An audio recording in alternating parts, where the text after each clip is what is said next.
তুলসী একবার আয় না। দেখো তুলসীকে ডেকে যখন কাছে নিয়েছে তখন কি করেছে? তুলসী রাধিকা রূপসী ধরিয়া তুলসী কহয় মধুর কথা। রাধিকা রূপসী ধরিয়া তুলসী কহয় মধুর কথা। সখী কাননে গমন করো এখনো, কাননে গমন করো এখনো। সখী কাননে গমন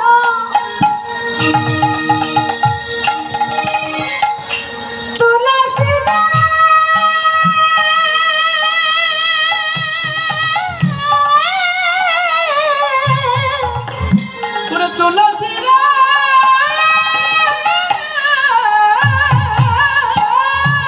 তুলসী তুলসী কাননে গমন করো এখনো, কাননে গমন করো তুলসী নাগর শেখর যথা গে, নাগর শেখর যথা। কাননে গমন করো এখনো। কাননে গমন করো এখনো। নাগর শেখর যথা রে। নাগর শেখর যথা। যা তুলসী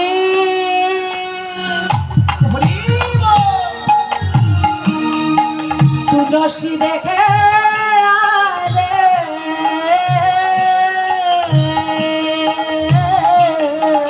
পুরি একবার যা তুলসী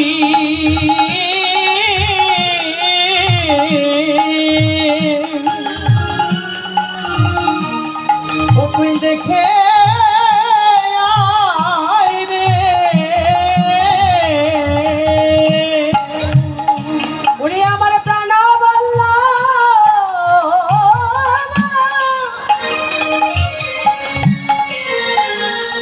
ওরে আমার প্রাণ বল্লা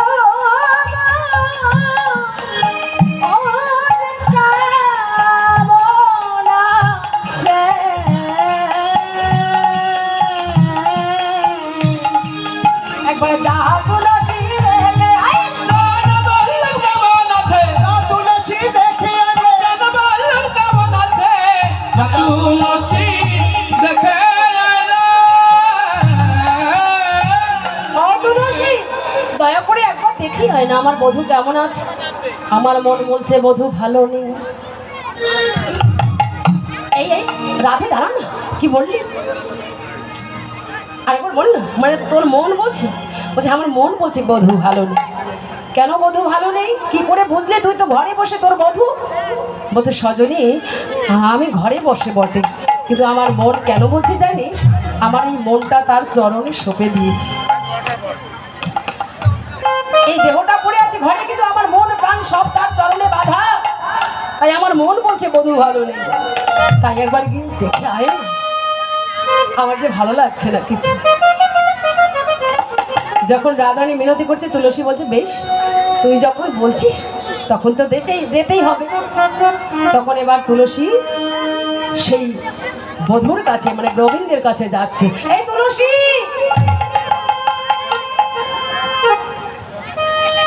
দেখে বলছে তুলসী দাঁড়া না, তুলসী দাঁড়া। যখন আবার ডেকেছে, আবার যখন ডেকেছে বলছে দেখ দেখ রাধে কিছু ডাকলি কেন বলতো?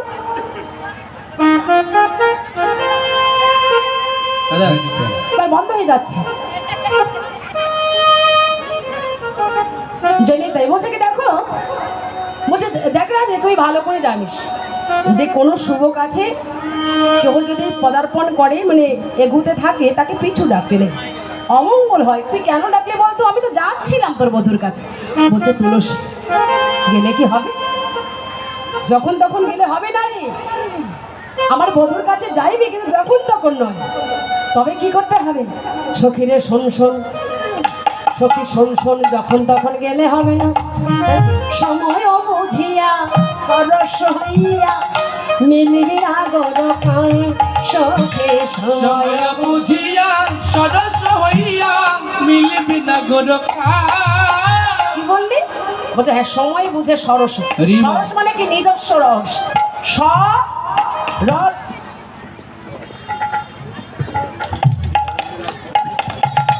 হরিব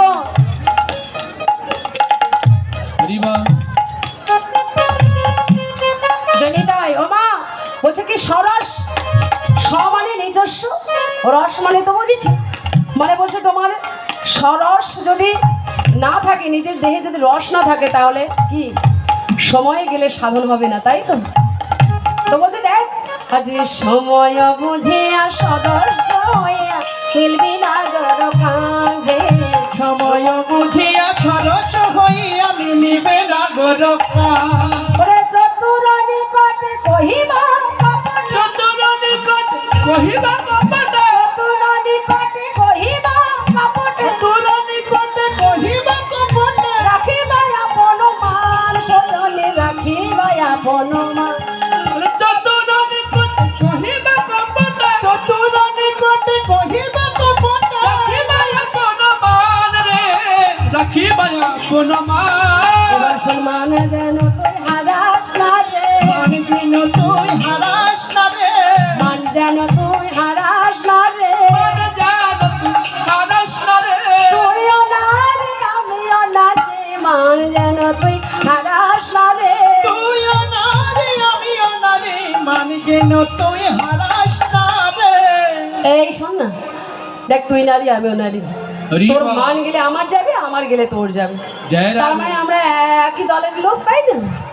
বলছে একই দলভুক্ত আমরা, তাই আমি বলছিলাম কি তুই গোবিন্দের কাছে যাবি, কিন্তু সময় বুঝে যাবি, সময় বুঝে এই জন্য যাবি, সময় মতো না, তার কাছে দেখা করলে সময় মতো যেতে হবে। তার মানে গোবিন্দ যখন ওই যে সুবল মধুমঙ্গল স্মরণে থাকবে, তখন কিন্তু মিলতে পারবি। কারণ আমার সঙ্গে আমার গোবিন্দের মধুর যে ভালোবাসা, আমাদের ভজনের কথা, আমাদের যে গোপন কথা, রসের কথা, এটা কিন্তু ওই এই দুজন জানে। আর বলরাম দাদা, শ্রীরাম, সুদাম এরা যদি থাকে না, তাদের সম্মুখে যেন তারা যেন বুঝতে না পারে, দেখতে না পারে। তাই বলছে সময় বুঝে যাবি, আর কথা নিবি, কথা দিবি না। রাধে রাধে।